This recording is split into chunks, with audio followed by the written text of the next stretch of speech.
ሰላም ሰላም እንደምን ቆያችሁ? ዛሬ ደግሞ እንደተለመደው በሌላ ታሪክ ወደ እናንተ መጥተናል። ኤለን መስክ ሲባል ወደ አእምሯችን የሚመጣው ቢሊየነርነቱ የቴክኖሎጂ ፈጠራዎች ሊሆኑ ይችላሉ። ነገር ግን ከነዚህ ስኬቶች በስተጀርባ ያለው ያ ሰው ማን ነው? ዛሬ የዓለማችንን ባለጸጋ የንግድ ስኬቶች ሳይሆን ውስብስብና ውጣ ውረድ የበዛበት የግል ሕይወቱን እንቃኛለን። ከብቸኛ ልጅነቱ ጊዜ ጀምሮ እስከ አወዛጋቢ የፍቅር ሕይወቱ ኤለን መስክ በትክክል ማን ነው? ኤለን መስክ የግል ታሪክ የሚጀምረው በደቡብ አፍሪካ ፕሪቶሪያ ነው። በልጅነቱ እጅግ በጣም ዝምተኛና በመጽሐፍት ዓለም ውስጥ የተዋጠ ልጅ ነበር። በአንድ ቀን ውስጥ ለ10 ሰዓታት ያክል መጽሐፍት ያነብ ነበር። ነገር ግን ይህ ብልህነቱ በትምህርት ቤት ውስጥ ለጥቃት ዳርጎታል። በአንድ ወቅት የክፍሉ ልጆች ደረጃ ላይ አንከባለው በመጣላቸው ለሳምንታት ሆስፒታል ተኝቷል። ቤተሰባዊ ሕይወቱም ቢሆን አልጋ በአልጋ አልነበረም።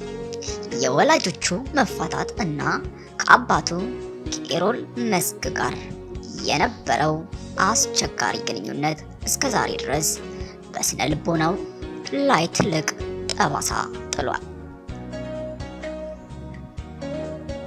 መስክ አባቱን ክፉ ሰው ሲል ይገልጸዋል።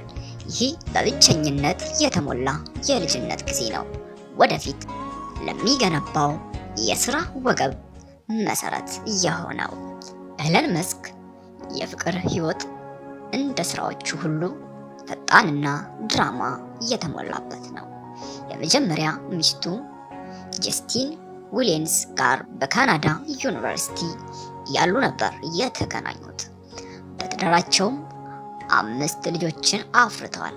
ነገር ግን መስክ ለስራ ያለው ከፍተኛ ጥማትና የባህሪው ጥንካሬ ትዳሩን ለፍቺ ዳርጎታል። ከዚህ በኋላ ከብሪታንያዊቷ ተዋናይ ታሉላ ራይል ጋር 2 ጊዜ ተጋብቶ 2 ጊዜ ፈቷታል። This isn't just propulsion, it's precision, physics and purpose. Ignition in T-minus 72 hours.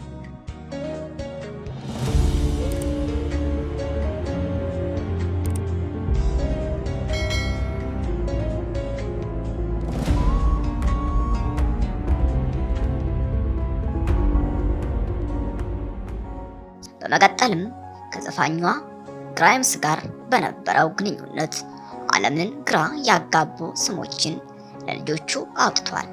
መስክ በአሁኑ ወቅት የ12 ልጆች አባት ነው። ምንም እንኳን በሥራ ዓለም ቢሊየነር ቢሆንም በግል ሕይወቱ ግን ብቸኝነትን እፈራለሁ ሲል በግልጽ ይናገራል። ብቻዬን የምተኛ ከሆነ ደስተኛ አይደለሁም የሚለው ንግግሩ ከጀርባው ያለውን የሰው ልጅ ደካማ ጎን ያሳያል።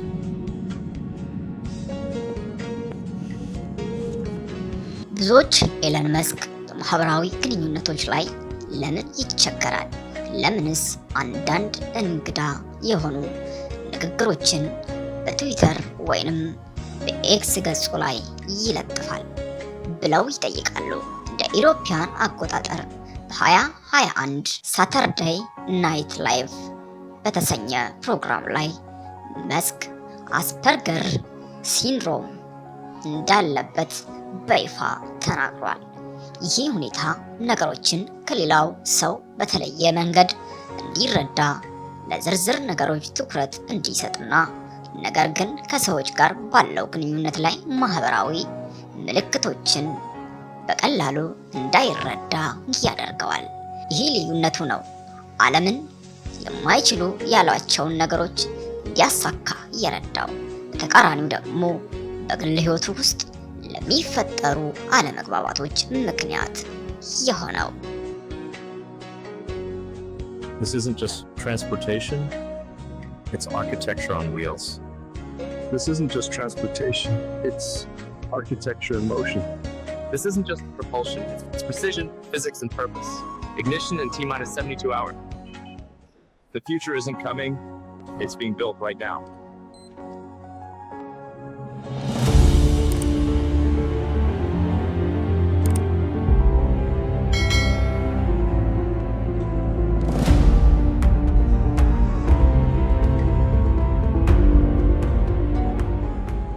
ኢለን መስክ በአንድ በኩል ዓለምን ለመለወጥ የሚተጋ ጀግና፣ በሌላ በኩል ደግሞ በውስጡ ብዙ ስብራት ያለበት ሰው ነው። የግል ሕይወቱ እንደሚያሳየን ታላቅ ስኬት ብዙ ጊዜ ትልቅ ዋጋ ያስከፍላል። መስክ በቢሊዮን የሚቆጠሩ ገንዘብ ቢኖረውም አሁንም ድረስ የሚፈልገው ነገር ቢኖር መርዳትንና እውነተኛ ፍቅርን ይመስላል። የእሱ ታሪክ የሚያስተምረን ነገር ቢኖር ምንም ያህል ስኬታማ ብንሆን ሁላችንም የሰው ልጆች መሆናችንን እና የራሳችን ድክመትና ህመም እንዳለን ነው። የኢለን መስክ ህይወት ትልቁ ትግሉ ግን እዚሁ ምድር ላይ ከራሱና ከግል ስሜቶቹ ጋር ነው። ስለ ኢለን መስክ የግል ህይወት ምን ያስባሉ? ሀሳቡን ኮሜንት ላይ ያጋሩን። በሚቀጥለው ቪዲዮ እስክንገናኝ ሰላም ይሁኑ፣ ቸር ይሰንብቱ። ኢትዮ ቮይስ የእናንተ ቀዳሚ ምርጫ